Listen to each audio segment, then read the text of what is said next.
Every now and then we have to take a deep breath and weigh things out in our lives and stand firmly on our square. Stand firmly on our principles. And we should indeed have principles. If you're listening to me, and for those of you that are listening to me and watching me right now, I want to encourage you to never be swayed from what you firmly believe in. Now, understand, comprehend that when I say believe in, I'm talking about a belief that's grounded in facts. Not what you want to call facts. That's grounded in logic. That's grounded in common sense. Standing on those principles. We can all make up our own narratives. We can all use our vivid imaginations and hope things are a certain way, and they really are not that way. But let's be men and women. Let's be adults and face things as they are. What I'm getting at is this. Over the past year, I have helped people that were in distress during COVID, during the pandemic. And these individuals in distress were homeless, destitute, if you will, sleeping out of doors, cold and inclement weather. I brought them into my home for short stints. And there's another individual that currently he resides with me still. Now, some people say, well, you don't open your doors to strangers, people that you don't know. Is that really the truth? Some people don't have any control over their circumstances. Some people create their own circumstances. But there are indeed some legitimate situations where people just fall between the cracks, or castaways, if you will, family, friends, whomever.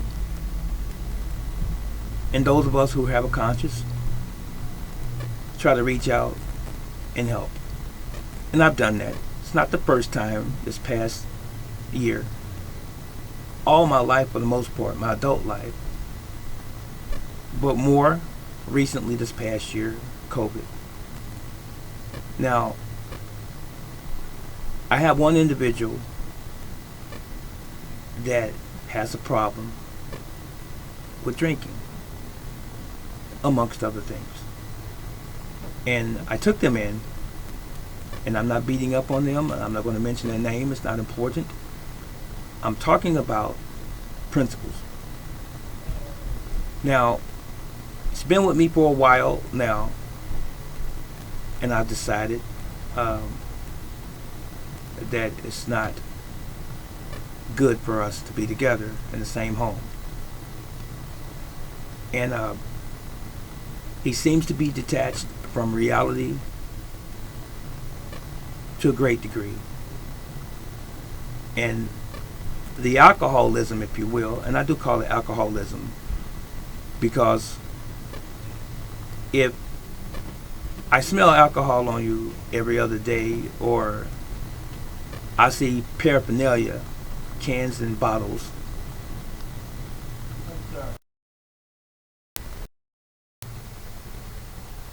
so I don't like when I allow you to come into my home, me establishing some rules, because you're going to be living in my home, the same house that I'm in, not some cottage outside the house or an annex behind the building or what have you. You're actually under the same roof as I am. And I don't like when I allow someone to come in, and I'm doing you a favor, and a Samaritan act, if you will, humanitarian act, because you don't have a place at the moment to move into. you coming in and you're breaking my rules, and I established those rules from day one, ground zero. I don't allow drinking and smoking in my home, and I knew he did both. So I said, if you can follow these conditions, then you can come. So, okay, no problem. Now, I didn't want to do a contractual thing, and that's usually me doing things on paper. But I like the gentleman's agreement for the most part. So that's what I did. So, yes, no problem is what he tells me. All right.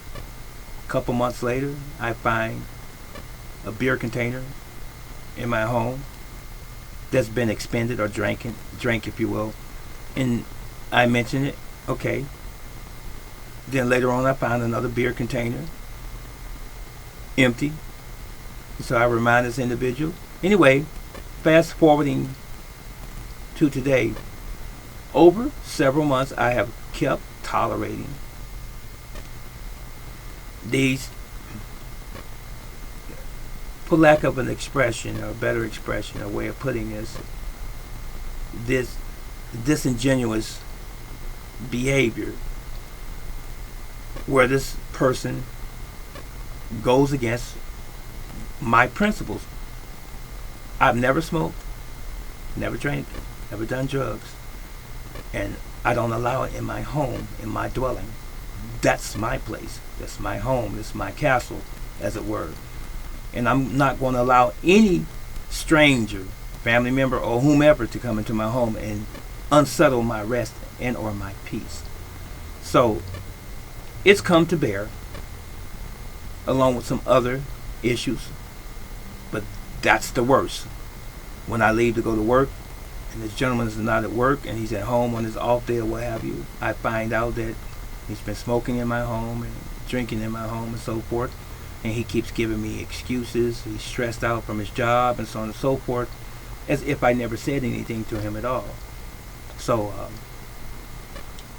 you can't speak rationally to someone when they are under the influence of alcohol. And I'm preserving myself from turning to my dark side, and I don't like that. That's not what makes me feel comfortable. So I'm too old to be dealing with that. So I don't want to physically put my hands on anyone. So I'm going to quell the situation by having this individual move here expeditiously. So the premise of this whole video is not just that situation. No, I just wanted to use that or preface this real subject matter by using that example. You have to learn, ladies and gentlemen, to stand on what you believe in. No compromise. I'm too old, not dirt old, but I'm too old to be dealing with grown people who have not grown up. I am. And you should be also, if you have encountered individuals like this, or you're even currently dealing with a situation like this. Stand on your principles firmly and don't acquiesce. Don't back down. Sometimes it may make you feel a little guilt if you have to put a person out, or if you have to turn a family member away. I'm not just talking about in a situation like this as far as someone needing housing and so forth, but I'm just saying even from the standpoint of someone needing you to loan them some money or to help them pay a bill or things like this. Sometimes you have to say no because people are engaging in destructive behavior, but they know better and they can do better, and you know they can do better and they know they can do better. But as long as you are kind to them, as long as you keep assisting them, as long as you keep enabling them, they're not going to change. It's really that simple. So even as it relates to going to a restaurant and your food is not what you ordered, speak up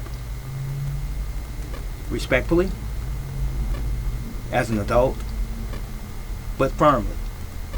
Don't just accept anything that someone says to you and what someone does to you if it's inappropriate. Don't accept it at all. Stand on it. Don't cower in the corner. I don't know of any other way to put it to you. You heard me say this before, I'm going to say it again. We come this way once in our lifetimes. We are only here once in this capacity as human beings. So we have to make the best of our lives while we are here. And we don't deserve to be trodden down, to be beat up, to be oppressed and depressed by anyone. That's it. And that's all. We, you, deserve to be happy as much as lie within all of us and under our control. You deserve it. We deserve it. Stop letting people push your buttons.